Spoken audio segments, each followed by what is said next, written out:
اعوذ باللہ من الشیطان الرجیم بسم اللہ الرحمن الرحیم۔ السلام علیکم ورحمۃ اللہ وبرکاتہ۔ الحرم آن لائن قرآن اکیڈمی کی طرف سے خوش آمدید۔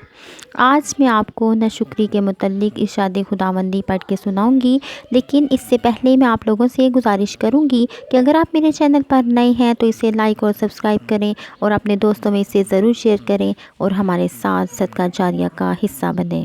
تو چلتے ہیں ارشاد خداوندی کی طرف۔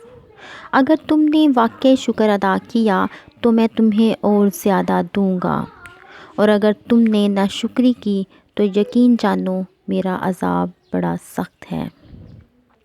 اس لیے ہمیں چاہیے کہ ہر حال میں اللہ تعالیٰ کا شکر ادا کریں اور ناشکری سے بچیں، کیونکہ ناشکری غم اور بے سکونی کو کھینچ لاتی ہے، جبکہ شکر گزاری نعمتوں، خوشیوں اور راحتوں میں اضافے کا سبب بنتی ہے۔